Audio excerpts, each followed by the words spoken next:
Yeah, so a little while ago I switched from an iPhone to a flip phone.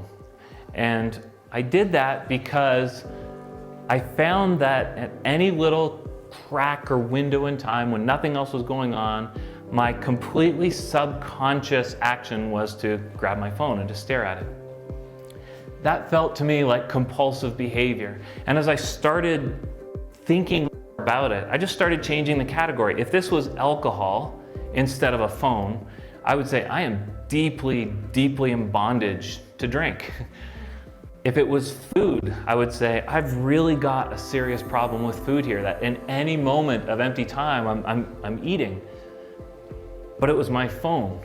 And I just, in my conscience, I thought, I should not be doing this. I'm supposed to be master of this device, but this device owns me. Like, if I'm constantly using it, who really owns who, right? So I realized I needed to get away from it. So I went to the local store and for all of $49 bought a flip phone. And they thought I was crazy, which was fine with me. Bought the flip phone, put my SIM card in it, and used it for about 3 weeks before my wife said, could you please go back to your iPhone? Especially when I'm traveling. She wants to look on Find Friends and see where I am and stuff, and that's great.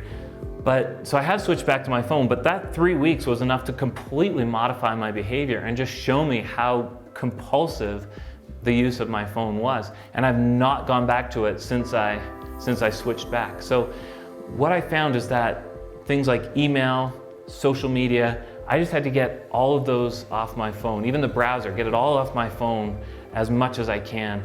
And if I want to do that stuff, I'll use an iPad or I'll use a computer, something that just has that little extra bit of difficulty so I can't use it compulsively in the same way.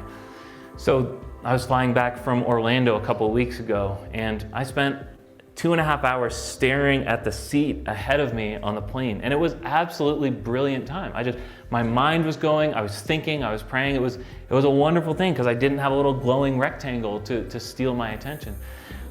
It really has been very, very good. Now, it's only been a few weeks, so there's still time for me to relapse. I'm aware of that, and I've got some people who are supposed to be checking up on me, but I really feel like it's woken me up to how compulsive my use is, and that there is something on the other side. Or I mean, really, there's something, if we go back in time a little, to pre-iPhone days, like there was something good about that. So I love the iPhone. I'm especially glad to have it when I'm 14,000 kilometers from home. I mean, it's absolutely brilliant.